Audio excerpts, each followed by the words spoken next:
অপূর্ব পাল, পবিত্র কোরআন অবমাননার দায়ে যার ফাঁসির দাবি উঠেছে। আমি বলবো অপূর্ব পালকে ফাঁসি দেবার আগে আরও কয়েকজনকে ফাঁসি দিতে হবে। যদি তাদেরকে ফাঁসি না দেন, তাহলে অপূর্ব পালকেও ফাঁসি দেয়া যাবে না, দিলেও সেটা অন্যায় হবে। যারা অপূর্ব পালের ফাঁসির দাবি করছেন, তারা কি সত্যিই কোরআন অবমাননার দায়ে ফাঁসি চাচ্ছেন? নাকি অপূর্ব পাল একজন হিন্দু বলে তাকে হত্যা করতে চাচ্ছেন? এই প্রশ্নটা উঠাই স্বাভাবিক। যদিও অপূর্ব পাল ধর্মান্তরিত একজন মুসলিম ছিল।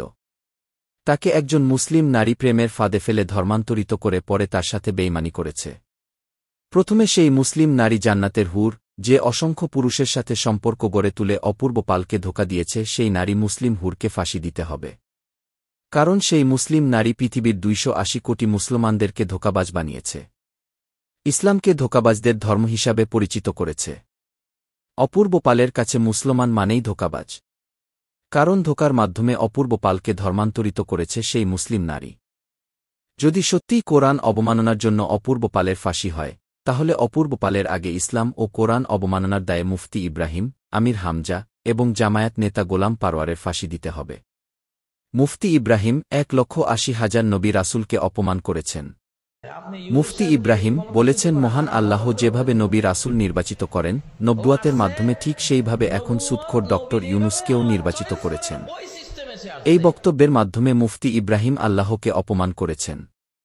যেখানে আল্লাহ সূরা বাকারায় সুদ ব্যবসায়ীকে আল্লাহ এবং নবীর শত্রু হিসাবে চিহ্নিত করেছেন, সেখানে মুফতি ইব্রাহিম আল্লাহর সেই বক্তব্যকে সরাসরি অস্বীকার করে সুদ ব্যবসায়ী ডক্টর ইউনুসকে নবী রাসূলদের সমকক্ষ বানিয়ে আল্লাহকেই ছোট করেছেন। তাই কোরআন ও আল্লাহকে অপমান করার দায়ে মুফতি ইব্রাহিমের ফাঁসি দিতে হবে আগে। এরপর আমির হামজা বিভিন্ন সময়ে বিভিন্ন ওয়াজে কোরআনের আয়াত বিকৃত করে বলেছেন আল্লাহ ফেসবুক চালাইছেন, আল্লাহ লাইক কমেন্ট করেছেন।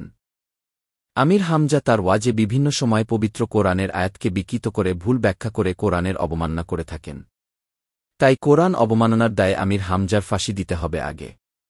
এরপর জামায়াতের নেতা গোলাম পারওয়ার বলেছেন, পবিত্র কোরআন পরিবর্তন করার অধিকার একমাত্র জামায়াত ইসলামীর আছে।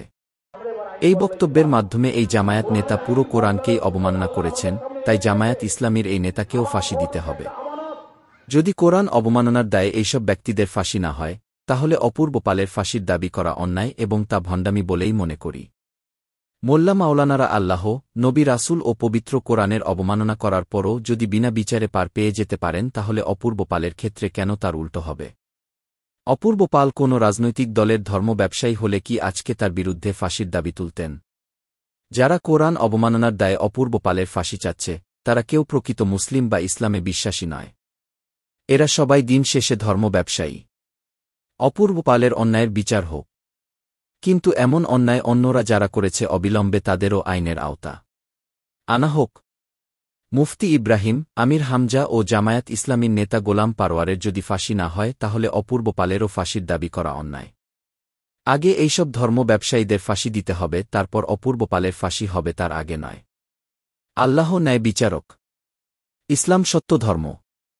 সেই ইসলামের দোহাই দিয়ে একদম ধর্ম ব্যবসায়ীর ইসলাম অবমাননা, কোরআন অবমাননা ও আল্লাহকে অবমাননাকারীদের বিরুদ্ধে নিশ্চুপ থেকে একজন অপূর্ব পালের উপর ক্ষিপ্ত হবেন, এটা ইসলামের দৃষ্টিতে অপরাধ।